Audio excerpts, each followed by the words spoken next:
La ponente, el asambleísta Esteban Albornoz. En América, en el Ecuador, todos nosotros estamos presenciando un cambio tecnológico radical, una nueva revolución industrial, una revolución que transformará radicalmente la forma en que vivimos, la forma en que trabajamos, la forma en que nos relacionamos. No nos imaginamos los grandes cambios que se están produciendo día a día hoy en el mundo. Estamos hablando de la cuarta revolución industrial, una revolución de la conectividad global de alta velocidad, la revolución de los robots, de la informática, de los automóviles autónomos, los automóviles eléctricos, de la nanotecnología, de la biotecnología, de las plataformas digitales.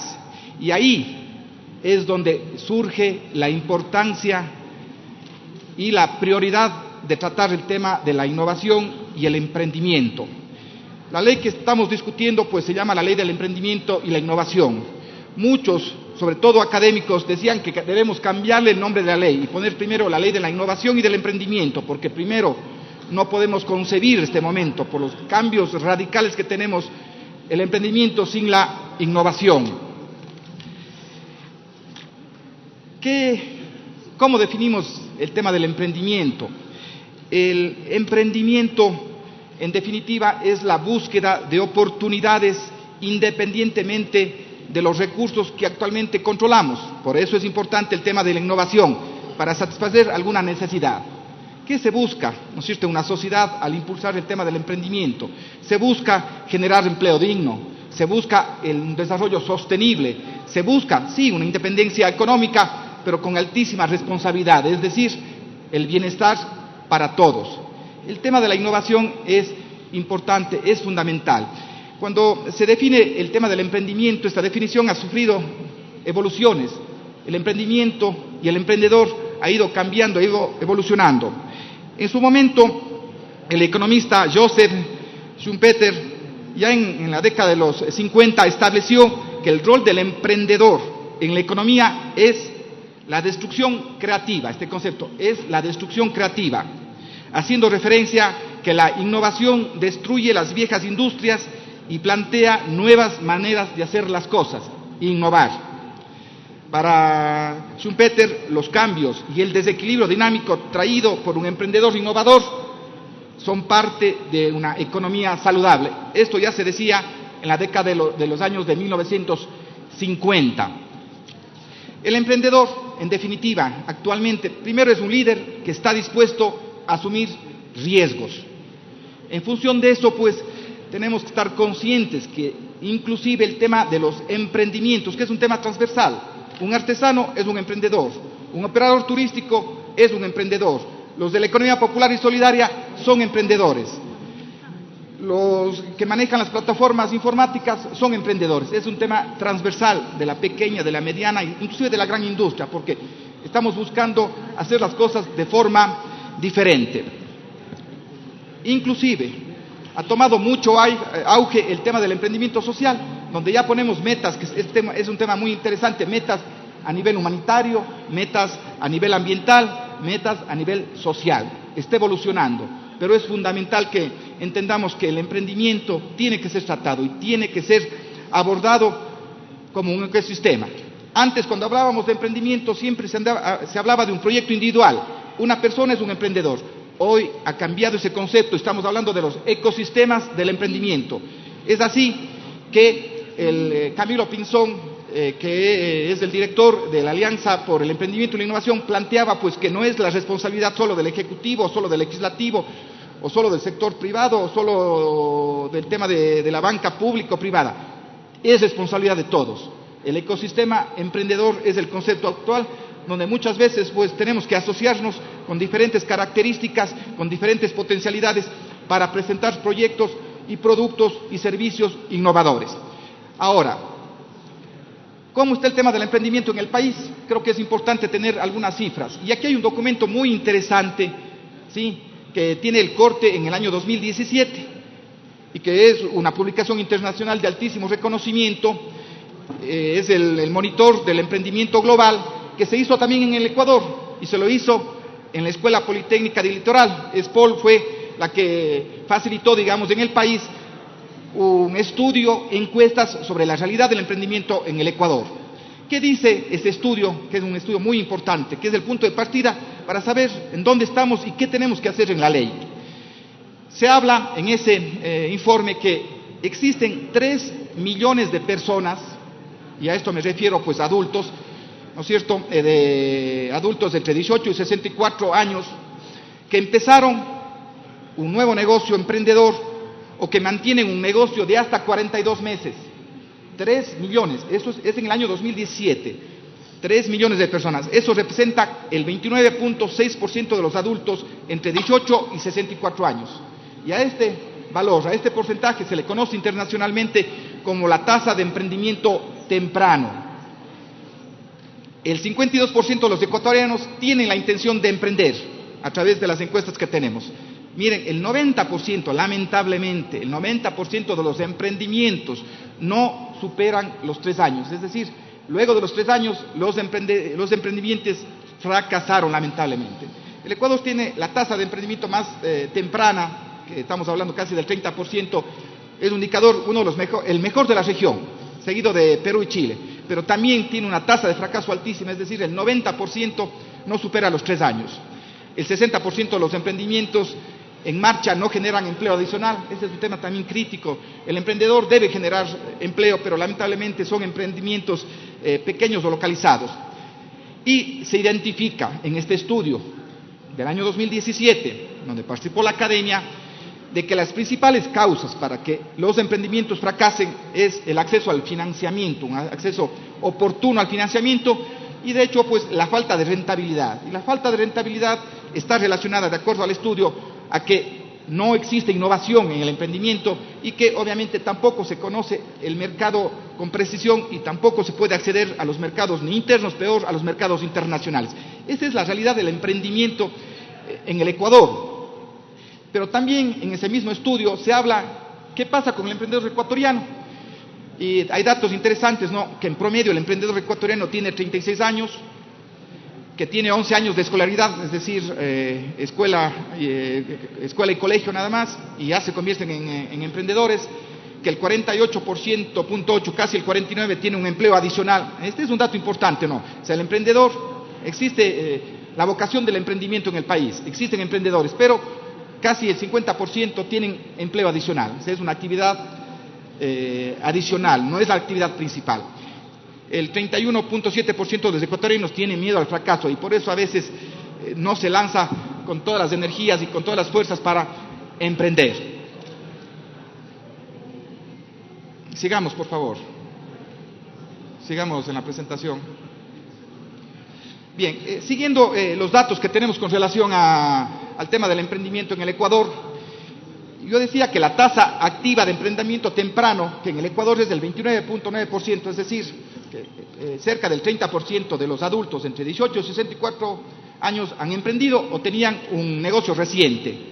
¿Sí? Y ese es uno de los más altos de la región. En el gráfico podemos ver, pues, en las barras o en las columnas azules o celestes, Ecuador tiene la tasa de emprendimiento temprano del 29.6%, Colombia tiene del 18.7%, Perú tiene del 24.6%, Chile del 23.8%. El promedio regional, estamos hablando del 18.5%, y el promedio de las economías de eficiencia, o sea, de los países desarrollados, no alcanza el 15%. Y aquí es importante diferenciar los tipos de emprendimiento que existen en el mundo y particularmente en el Ecuador. Existen emprendimientos de oportunidad, que son los que están innovando, los que generan trabajo, los que generan nuevas actividades. Pero por otro lado también existe, y en el Ecuador existe, el emprendimiento de necesidades, de sobrevivencia en definitiva. Tienen que emprender para sobrevivir. En el Ecuador, del 100% de los emprendedores, el 57% son emprendedores de oportunidad, es decir, que están innovando. Pero existe un número alto, el 42% de los emprendedores es por necesidad. Tenemos que trabajar para que los emprendedores sean por oportunidad, para que identifiquen oportunidad y esos sueños, esos proyectos se conviertan en realidad, no por necesidad o por sobrevivencia.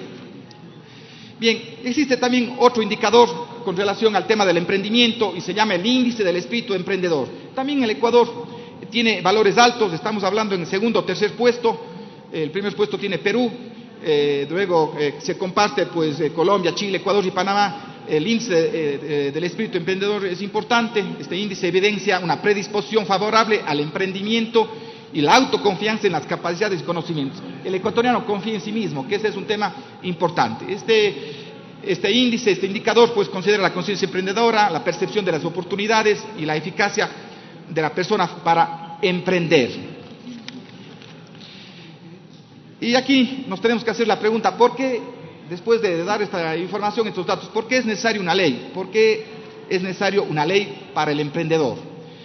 Se han identificado varios factores que son fundamentales, que impactan directamente al tema del emprendimiento. El primero es el acceso al financiamiento, el segundo, educación y formación, tercero, servicios comerciales y profesionales, la apertura de mercados internos y externos, acceso a infraestructura física, políticas gubernamentales, normas sociales y culturales, y la fuerza laboral. Estos son los factores que impactan directamente en el emprendimiento, en el emprendedor. El Ecuador tiene buenas calificaciones en educación y formación, comparado con la región, tiene buenas calificaciones en los servicios comerciales y profesionales y en el acceso a la infraestructura física. Pero justamente son débiles las señales, por ejemplo, en políticas gubernamentales, en normas sociales y culturales.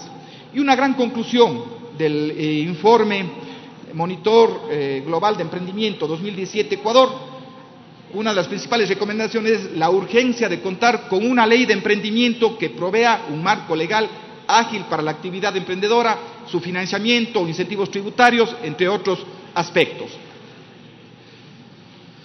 Bien, ¿cuál es la tarea del Estado para fomentar el tema del emprendimiento? Que, como ya dije en su momento, el emprendimiento es un tema transversal.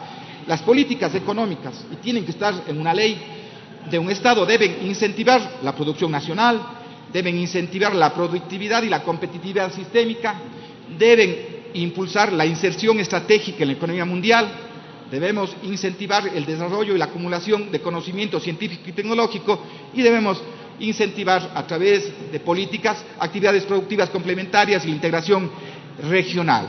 Todos estos conceptos están en este proyecto de ley, que ha tenido muchos aportes, mucho debate con relación a este proyecto. Hablemos algo sobre antecedentes de este proyecto de ley de emprendimiento e innovación. El proyecto fue presentado, es un tema importante, por Esteban Albornoz y por el asambleísta César Ron. Es un proyecto único, por eso los ponentes de este proyecto también es el asambleísta César Ron. Es un proyecto que fue presentado pues en el año 19 de diciembre del año 2018, calificó el CAL pues, y estamos hoy discutiendo y debatiendo el informe para el primer debate de este proyecto importante. ¿Qué ha hecho la comisión luego de que fue asignado este trabajo? Pues la comisión ha tratado en 11 sesiones este proyecto de ley, 28 ha recibido a varios actores en 28 comisiones generales. Han habido 5 eventos importantes, 2 en Quito, Guayaquil, Santo Domingo y Cuenca, y lo vamos a seguir haciendo. 25 asambleístas, y aquí agradezco, pues 25 asambleístas presentaron observaciones importantes, fundamentales. El proyecto de ley que presentamos conjuntamente con el asambleísta César Ron ha cambiado drásticamente, y eso hay que decirlo, y qué bueno que sea así, porque el proyecto tiene cosas muy importantes luego del aporte que hemos recibido por los asambleístas, por diferentes actores. También han participado 24 actores públicos y privados, en los cuales han presentado observaciones. Los actores públicos, rápido, estuvo el Ministerio de Industrias, el Ministerio de Producción, el Ministerio de Economía y Finanzas, la Superintendencia de Compañías, la Secretaría Nacional de Ciencia y Tecnología, el Servicio Nacional de Derechos Intelectuales, la Superintendencia de Economía Popular y Solidaria, Ministerio de Turismo, Ban Ecuador, Secretaría Técnica de Juventudes. En el ámbito de la Academia de los Sectores Privados, la Escuela Superior Politécnica del Litoral, Escuela Politécnica Nacional, Universidad de San Francisco, Universidad SEC, Universidad de Especialidades de Espíritu Santo, Cámara de Comercio de Quito, Cámara de Comercio de Guayaquil, Alianza para el Emprendimiento y la Innovación. Tengo que reconocer el aporte que hizo AIE, Alianza por el Emprendimiento y la Innovación. Muchos de los artículos que constan en la ley son autoría de un trabajo de varios años que hizo AIE. Bueno, y otros emprendedores también estuvieron presentes para que nos cuenten las vicisitudes que tienen que pasar para que un emprendimiento tenga éxito. La ley de emprendimiento, pues para ir avanzando, pues, tiene 7 capítulos, 40 artículos, 8 disposiciones reformatorias, 9 disposiciones transitorias y una disposición final. Los 7 capítulos, disposiciones fundamentales. El segundo capítulo, políticas públicas e institucionalidad del emprendimiento, fomento al emprendedor y la creación de nuevos negocios, fomento a la cultura y educación emprendedora, fuentes alternativas de financiamiento, fondos colaborativos o crowdfunding, condiciones laborales. En las disposiciones reformatorias, reformas a la ley de compañías, y aquí un aporte importantísimo este proyecto de ley que está relacionado con la creación de nuevas formas de sociedades, la creación de sociedades de acciones simplificadas, que no es un invento nuestro, no es un invento de la Comisión. En muchos países estas nuevas formas societarias pues están dando mucho éxito, y la de beneficio o interés colectivo. Yo hablaba pues que habían emprendimientos sociales, y aquí también se crean las compañías o las sociedades de beneficio o interés colectivo, poniéndose metas justamente en cumplimientos laborales, en cumplimientos ambientales, en cumplimientos sociales. Las disposiciones transitorias, contratación pública, seguridad social, notificaciones sanitarias, propiedad intelectual, la cultura y el buró de crédito. Avancemos, no sé cómo estamos en tiempo, casi estoy. Rápidamente, pues en las disposiciones fundamentales está el objeto, el ámbito de aplicación, definiciones, principios y obligaciones del Estado. Luego es importante políticas públicas e institucionalidad, no burocracia, institucionalidad. Es fundamental, ¿no es cierto?, disponer de un Consejo Nacional para el Emprendimiento y la Innovación, para que siempre esté identificando, monitoreando qué pasa con el emprendimiento en el país y que se dicten políticas adecuadas. El capítulo 3, que es un capítulo importante, fomento al emprendedor y a la creación de nuevos negocios. La creación del Registro Nacional de Emprendimiento, un tema importante. Solo así podremos ayudar para que se abran mercados tanto a nivel interior como a nivel internacional. Incentivos no tributarios, no hemos podido poner en esta ley incentivos tributarios porque ustedes saben que constitucionalmente no lo podemos hacer, pero esperamos que el Ejecutivo envíe para complementar este proyecto de ley los incentivos tributarios fundamentales y necesarios para cumplir el gran objetivo. Si vamos adelante con el capítulo 4, fomento a la cultura y la educación emprendedora. Esto es un tema importante, fundamental. El ecuatoriano tiene vocación por el emprendimiento, pero sí hay necesidades desde la educación, desde la cultura, para que esa vocación emprendedora se convierta en proyectos de éxito y en proyectos de vida de mucho éxito. Promueve la formación de habilidades técnicas y blandas en los niveles de la educación secundaria y de tercer nivel. El quinto capítulo, fuentes alternativas de financiamiento y garantías, acceso preferente a fuentes de financiamiento y fondos de inversión pública, capital semilla, capital de riesgo, inversión ángel, que tampoco son creaciones, sino simplemente buscar y replicar lo bueno de otros lados. Y una novedad, pues, de que los activos intangibles sirvan como garantía para el tema del financiamiento. Esta es una innovación en este proyecto de ley. Finalmente, pues, de los fondos colaborativos o el crowdfunding, que es lo que está revolucionando, plataformas informáticas, se definen las plataformas de fondos colaborativos, se establece su regulación, control, requisitos, clasificación de plataformas, servicios, comisiones, obligaciones y prohibiciones. Es la primera vez que estaríamos legislando sobre fondos colaborativos. Este es el futuro, el tema de los fondos colaborativos, cómo se están organizando, sobre todo los jóvenes profesionales.